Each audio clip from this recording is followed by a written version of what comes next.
আর একটা ঘটনা বলি আপনাদের, এই ওয়াকফ সম্পত্তি নথিভুক্তকরণের জন্য 6 ডিসেম্বর দিন স্থির করেছিল পশ্চিমবঙ্গ সরকার এবং কেন্দ্রের সরকার।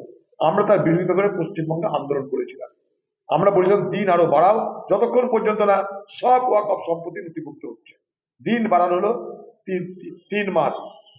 আমি জানতে চাই বাংলার মুখ্যমন্ত্রীর কাছে, কত ওয়াকফ সম্পত্তি নথিভুক্ত হলো, কত ওয়াকফ সম্পত্তি এখনো নথিভুক্ত হলো না? বাংলার মানুষকে, বাংলার মুখ্যমন্ত্রীকে বলতে হবে রমজানের মাস পবিত্র মাস এবং ওয়াকফ সম্পত্তি সেটা হচ্ছে যে মুসলমান সমাজের কাছে একটা পবিত্র সম্পত্তি। সেই সম্পত্তি কটা নথিভুক্ত হলো, কটা নথিভুক্ত হলো না, কটা বাদ গেল, কোথায় থাকলো, সমস্ত তথ্য রমজানের মাসে বাংলার সংখ্যালঘু মানুষের কাছে প্রস্তুত করুক বাংলার মুখ্যমন্ত্রী। ঢপের কীর্তন করলে হবে না। রমজান এই ওয়াকফ নিয়ে কোনো আলোচনা থাকলো না, স্বাস্থ্য শিক্ষা রুটি নিয়ে কোনো আলোচনা থাকলো না।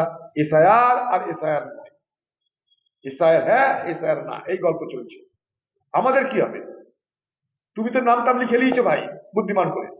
মানুষকে বলেছিল যে আমি শেষে নাম তুলবো, সব থেকে আগে নাম তুলে নিয়েছো তুমি। 7 সিয়ানের 1 সিয়ানা বাংলার মুখ্যমন্ত্রী মমতা ব্যানার্জি মানুষকে যা বলবে তার উল্টোটা করবে। এখন ধর্ণা দিয়ে নকড়া করতে আরম্ভ করবে, নাটক করতে শুরু করবে।